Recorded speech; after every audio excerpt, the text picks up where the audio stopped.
I don't really have an intro this time.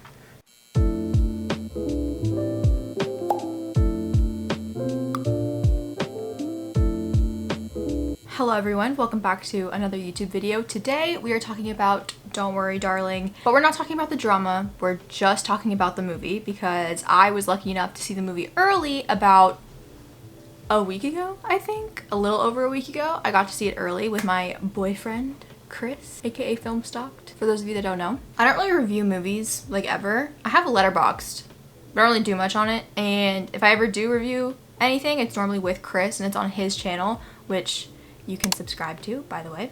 But because Don't Worry Darling isn't just any movie, I'm gonna talk about it because honestly, I kind of liked it. I'm not gonna lie to you guys. It was a pretty good movie. This video is going to be like non-spoiler and then also spoiler. The first half will be non-spoilers and then I'll like let you know when I start to talk about spoilers. So in case you haven't seen the movie, you'll know when to stop watching the video. And you can come back after you watch it if you want to. And also, in case you missed it, I did another video about like 2 weeks ago, I think, talking about all the drama with Don't Worry Darling. So you can go and watch that because there's a lot to unpack there. But to talk about the movie, I don't even know how to review a movie. How do I even do that? Hang on. Don't Worry Darling summary? Okay, here is the film synopsis of Don't Worry Darling. In the 1950s, Alice and Jack live in the idealized community of Victory, an experimental company town that houses the men who work on a top-secret project. While the husbands toil away, the wives get to enjoy the beauty, luxury, and debauchery? I think it's debauchery of their seemingly perfect paradise. However, when cracks in her idyllic life begin to appear, exposing flashes of something sinister lurking below the surface, Alice can't help but question exactly what she's doing in Victory. Which, if you've seen the trailers, I think you grasp that from the trailers. Let's see. Let's just talk about how I felt about the movie after I saw it.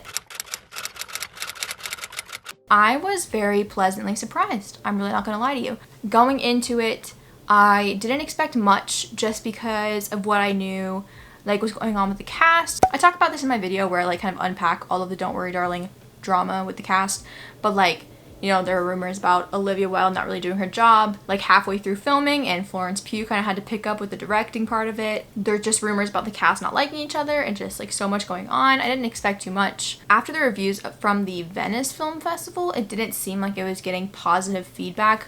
I think the generic overall response from reviewers was Florence was amazing, Harry was questionable, predictable movie, boring, falls flat. That was like roughly what I had heard. So I went into the movie with pretty low expectations, kind of just there for a fun time, and I was honestly very, very pleasantly surprised. And I think even if I went into the movie with high hopes, I think I still would have come out feeling satisfied. Now, just a disclaimer, this is a review coming from somebody who loves Florence Pugh. I adore Florence Pugh. I always have. I love Harry Styles. I was a One Direction fan when I was younger. I still love One Direction. I like Harry. I like all of them. And this review is also coming from someone who's not a film critic. I'm not gonna sit here and like critique cinematography or sound design or whatever. I'm not really a critic. I never really have been a critic, I don't think. I'm more just of like a talking about how I feel, if that makes any sense. First things first, let's talk about the performances, I guess, of the movie. Obviously, Florence Pugh was incredible. She was amazing. I don't think anybody ever doubted that she would be. I don't want to say I think she could win awards for this because I don't really know much about, you know, the Academy and film and all this stuff. But if it were up to me, she would win an award for her acting because she did really, really good. I'm not going to elaborate too much on Florence because all I'm just going to keep saying is good and amazing and awesome, like over and over again. So we're going to move on to Harry Styles. I've seen some people reviewing Harry's performance and I've got quite a few thoughts. My personal thoughts is when I came out of the movie theater, I was extremely impressed with Harry's acting. He really outdid himself in my opinion. Like I really was expecting like bottom tier acting from him. Unfortunately, I don't mean that in a bad way. I just was.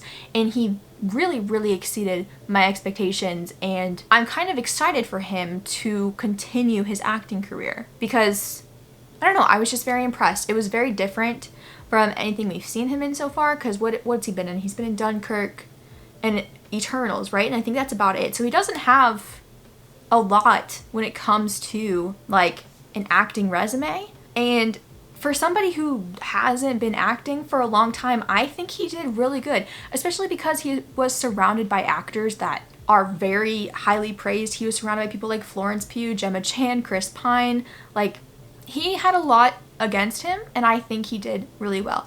There were a couple of scenes that were like really standout moments for him. Like, there's one where he's screaming in a car, and I remember looking at Chris and being like, okay. You know what I mean? Like, I was like very impressed. Now, when it comes to what I've seen other people say, people will be like, oh, people were laughing in my theater when Harry was acting. And if you're unaware that you're in a room with Harry Styles fans, I think you're gonna misinterpret the laughter. Coming from somebody who is a Harry Styles fan, it's watching him act and like scream and yell and all these things. It's funny.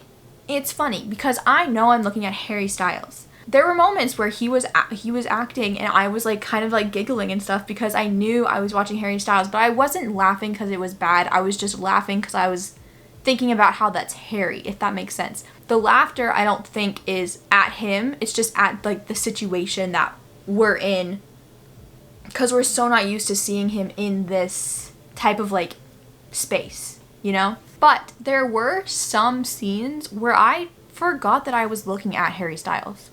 That's how impressive he was to me. And this is coming from somebody who's been a fan of One Direction since they were like 12 years old. I genuinely forgot that he was Harry a couple of times. And I think that's really impressive. And I think that that's something that a lot of actors want to accomplish when they're acting in a role. They want people to forget who they are because they're so into the role. I've seen people be like, there were moments in Harry's performance that were like very questionable. And I don't know if that's just because they can't unsee the fact that it's Harry, or if they were just like holding him to a really high expectation, because this is, I think, the most acting he's ever done. When we get into the spoiler part of this video, I'll explain why I think casting Harry for this role was a very good decision based on the plot of the movie, but we'll touch on that later. My overall thoughts, I think Harry did a very good job and I was very impressed, and I look forward to seeing him in more stuff. Now to touch on, I think I would describe as the supporting cast, even though it feels so wrong to call them the supporting cast because they're such big names. We've got Chris Pine, Gemma Chan, Olivia Wilde, and honestly, they all were amazing. I know quite a few people aren't necessarily fans of Olivia Wilde, and I'm not necessarily her biggest fan either, but she was really good. She was really, really good. Especially towards the end of the film, when there's the twist, she was good, you guys. Same thing with Chris Pine. You know, he obviously is going to be amazing because he's Chris Pine, but he, you know, he did very, very good. There's a scene between him and Florence. Warner Brothers released a clip of it last week, but there's this whole like very intense scene between Florence and Chris Pine, and it's so good, and Chris is just amazing throughout the entire film, and honestly, I know we wouldn't expect anything less. Same thing from Gemma Chan. She's great. And honestly, the rest of the supporting cast, whose names I probably haven't mentioned, like Nick Kroll and like all the other people, everyone was good. All of the acting was really good and really impressive to me. Nobody stood out as bad. Nobody like stuck out as a sore thumb, which is a good thing. Now, when it comes to the movie itself, I'm going to try to talk about the movie, like the plot, as much as I can without spoiling anything, and then we're probably going to get into spoilers because it's hard to talk about without spoiling anything. Going into this movie, I had seen in a couple reviews that people thought it was super predictable, and if you know anything about me, if you've ever watched any of those My Girlfriend Watches on my boyfriend's YouTube channel, I'm really good at predicting movies.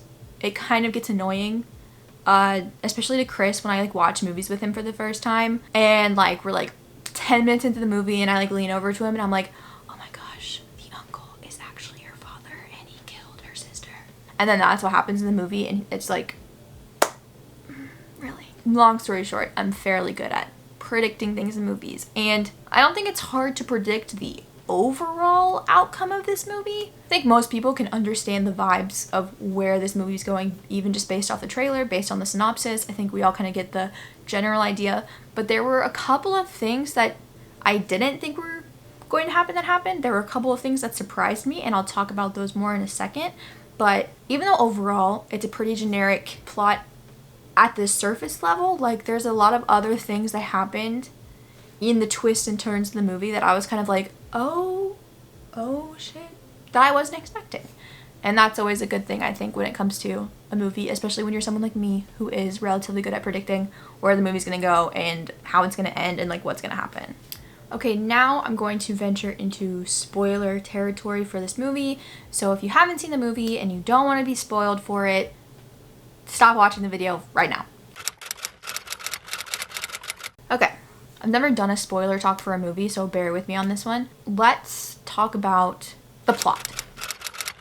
So what I was just talking about like a couple of seconds ago, where I was like, oh, there were some things that surprised me. I'm going to tell you what surprised me now. In the plot of the movie, they're in like a simulation, and I think everybody can kind of guess that. You kind of get those vibes from it. And I expected that. Like I was like, okay, yes, it's very clear that this is not a real place, like very much not real. But I expected Chris Pine to be the overall villain of the movie, which he kind of was, but I didn't expect for Jack, who's Harry's character, I didn't expect that Jack was the one that put them in there. I really wasn't expecting that. I don't know why. I don't know. I just didn't see that coming. I also didn't expect the like simulation to be, I didn't expect the simulation to be fake to the point where Alice is in the real world and she's got like those weird eye things going on. When it flashed back to modern day and she was doing like her surgeon job, I was shocked. I was like, oh, interesting. I don't know why. I just didn't really expect for like outside of the simulation to be the modern day world, and I don't know why I didn't expect that, but I really just didn't. And then to see Harry looking the way he did in the real world, it was interesting.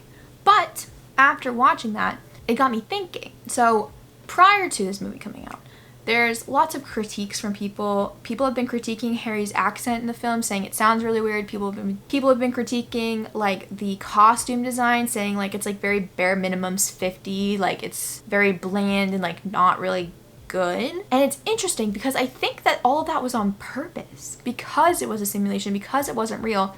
In the outside world, Jack is American, which by the way, it was so weird hearing Harry speak in an American accent. But in the real world, Jack is American, and then in the simulation, he chose to be British. So he's not really British, he's an American guy pretending to be British. So I think that's why his accent sounded so weird in some places, because it was slipping, and then he had to like reel it back in so that he didn't accidentally speak in an American accent. Like I genuinely feel like that was on purpose. And then also, if the clothes and stuff didn't feel like hardcore 50s clothes, it's because none of it was real.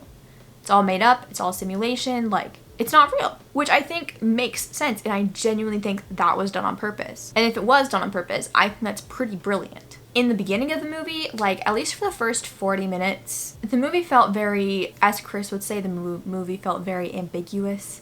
Especially in the beginning, there was like a new song happening every like 2 to 3 minutes, and it was like the most basic generic 50s songs that you could ever think of. Like if you went on Spotify right now and typed in 50s songs, I guarantee you every song on that playlist is going to be in Don't Worry Darling. And it was weird. Like there was a moment where they were at the pool and a song ended and a new one started right away, and me and Chris looked at each other and he was like, why is there a new song like every 5 seconds? It was definitely weird. And the music was kind of loud, and like the sound design was like really weird, and like just I don't know how else to describe it besides just weird in the first like 40 minutes of the film. But I think that that was done on purpose. Again, there's supposed to be constant noise happening so that we, similar to the people in the simulation, don't have time to think about what's going on. I think because it was music that was like out loud that the people in the movie could hear as well, like it wasn't just background music or anything. So I think like the constant noise was done on purpose so that the characters couldn't think about where they were, and they didn't have time to think about where am I, how did I get here, what's going on, and we didn't really have time to think or like really assess anything because it was just like a lot of busy noise. The reason I think that this was on purpose is because when important things were happening, like when Alice was like suspicious of something, when someone was having an important conversation, the music died down. There was no music, it was quiet. So I feel like all of that was done on purpose. It was supposed to confuse us in the first like 40 minutes in the movie, because then after that, the movie started to go on a very normal route, if that makes sense. This is another thing that my boyfriend said, and I agree with. I think a lot of the reason that a lot of critics didn't like this movie is because by the end of it, it is a very, you know, basic movie, generic plot, if that makes sense. But that's not a bad thing. Sometimes you just want to go to, not to sound like Harry Styles or anything, but sometimes you just want to go to the movies and watch a movie, you know? My favorite thing about the movie is like it feels like a movie. And I think a lot of film critics like to have very ambiguous movies and like think pieces and stuff like that, but sometimes it's fine to just go and see a movie and it's just a normal movie. I don't know if this was on purpose. I hope it is, because if it was on purpose, then Olivia Wilde might be a genius. The way the first half of the movie is directed, like, I genuinely was confused the whole time. I was like, what is going on? What am I watching? Like, where are we going with this? Like, I was confused along with Alice. Like, as Alice was confused, I was confused. And I felt like that kind of helped me connect to Alice in a way, because I was like, girl, I am just as confused as you are right now. In the beginning, it definitely gave a little bit of Get Out energy. Like I said in my video where I talked about the drama with the cast, it is kind of like Olivia Wilde watched Get Out and was like, okay, I'm gonna do this for white people, especially because the first person that she had like freak out was black. It gave very much the exact same scene in Get Out where like he takes a picture and the flash wakes up the guy and he's like, get out of here, or whatever. I haven't seen Get Out in so long, but definitely I do think Get Out had to have inspired her in some way, shape, or form. It makes me really sad watching the movie and seeing Florence and Harry together and knowing that they don't necessarily like each other in real life, because they had some pretty decent chemistry. And I don't know, I think in real life they would just be good friends, and it's very sad that all the drama happened with this cast, because imagine where we would be if there was no drama with the cast, if everybody liked each other, if everybody got along. Florence would be going to all the promotion stuff. It would be a whole different world, you know? I'm trying to think what else can I kind of talk when it comes to spoilers. I told you guys, I don't review movies, so I know this video is going to be all over the place, and I'm so sorry for that. Oh, that's another thing that shocked me. Completely forgot about this. Jack dies. Like, Alice kills Jack, and that kills him in the real world. I did not expect that to happen. I did not expect Harry's character to die, let alone die like IRL. Did not expect that. When it comes to performances though, and spoiling parts of the performances, two standout moments for me with Harry were, there's this one scene where it's after the conversation between Chris Pine and Florence Pugh where they're both at the heads of the table. After that whole scene happens, Alice convinces Jack that like they need to leave. They need to get out of here. And he's like, okay, you're right, let's go. And it looks like they're gonna leave. And then they get in the car and Alice is like, come on, Jack, start the car. And Jack's like, I'm so sorry, Alice. And then these like men in like these big red jumpsuits come and like drag Alice out of the car. And Jack is like sobbing. And then he's like sobbing really hard actually, and then he starts screaming fuck at like the top of his lungs, and that was a very impressive scene for Harry in my opinion. I don't know, I just find it impressive when an actor can scream and it doesn't look goofy, and I didn't find it goofy. I thought he did really well. I was like, oh shit, okay, he's acting. Another great moment for Harry was at the very end of the film, right before Alice kills him, when Alice like fully remembers everything and she remembers her life outside of Victory, and she's fully aware that she's like in this weird simulation thing. And then Jack's like explaining, he's like, I do this for you, like I leave every day and I go out into the real world and I work a job so that we can live here and that you don't have to worry about anything. This was a good scene for Harry, and it was also a good scene for Florence, because she was like, he's like, I made your life better, like you hated your life, you hated your job, and she's like, but that was my life. That's not up to you. Like, it doesn't matter if I hated my job. Like, I still loved working. That's not up to you. This is my life. And then he's like, but you said, you know, it didn't matter where we were as long as we were together. I love you. And he was screaming. They were both screaming at each other. And it was just a very impressive scene for Harry, in my opinion. I've seen quite a few TikToks on my For You page of Harry fans kind of laughing at his performance in that scene. And that makes me sad, because I thought it was a very strong performance. I thought him and Florence both worked really well together, and they bounced off of each other really well. My sister says she got the ick from Harry, because at one point in the fight, he like gets down on his knees and he's like hugging Alice, and he's like, Alice, please, I'm sorry, please forgive me, please forgive me. And then I think the most impressive part of Olivia's performance, honestly, was after Alice kills Jack, Olivia's character, I think her name's Bunny, comes in and she's like, what did you do? oh my god, what did you do? They're gonna kill you. And Alice is freaking out and she's like, no, Bunny, like, you don't understand, like, we're in a simulation, like, none of this is real, blah, blah, blah, blah. And Bunny's like, no, I know. And she's like, no, you don't understand, like, your kids aren't real. And Bunny's like, no, Alice, I know. I chose to be here. Like, that was a very, like, kind of a moving scene for me, I'm not gonna lie. Like, Olivia kind of ate. It was really sad. Like, her character is like, I choose to be here because here my kids are real. I didn't lose them. I think that aspect is why you're probably hearing a lot of people say this movie is giving WandaVision vibes, even though WandaVision did not invent like simulations or alternate realities or fake people. I think Bunny's story is what's making people be like, oh my god, WandaVision vibes. Because I remember being like, oh, so like WandaVision, kids aren't real, got it. But yeah, overall, I think that's a bit about it for spoiling parts of the movie. Yeah. I know that this review was all over the place. Forgive me. Sometimes I just start talking and I don't know when to stop. But overall, I thoroughly enjoyed Don't Worry Darling. I was pleasantly surprised by everybody in it and I want to watch it again. It's one of those movies I feel like where you watch it once all the way through and you see what happens at the end and you're like, oh, okay, now I need to watch it again knowing what I know. So if you've been curious about whether or not you should go see it, honestly, I recommend it. I had a fun time. As Harry once said, it's a movie that feels like a movie, you know what I mean? If I had to rate it, I don't really do ratings. Wait, actually, what did I give it on Letterboxd? 1 second. Okay, I gave it 4 out of 5 stars. So like an 8 out of 10. That's kind of high.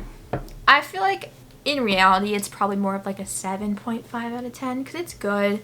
It's nothing like too incredible or too special, but it was fun and I want to watch it again. I definitely recommend going to see it. If you have seen it, let me know what you think about the movie in the comments. I'm very curious. I know there's like very polarizing opinions. I said this earlier, but if you haven't already, go watch my video about all the drama with the cast for Don't Worry Darling because it's definitely a very interesting story. Make sure you follow me on all of my other social medias. I talk about a lot of stuff there. I think that just about does it for this video. Let me know if you enjoyed me reviewing a movie.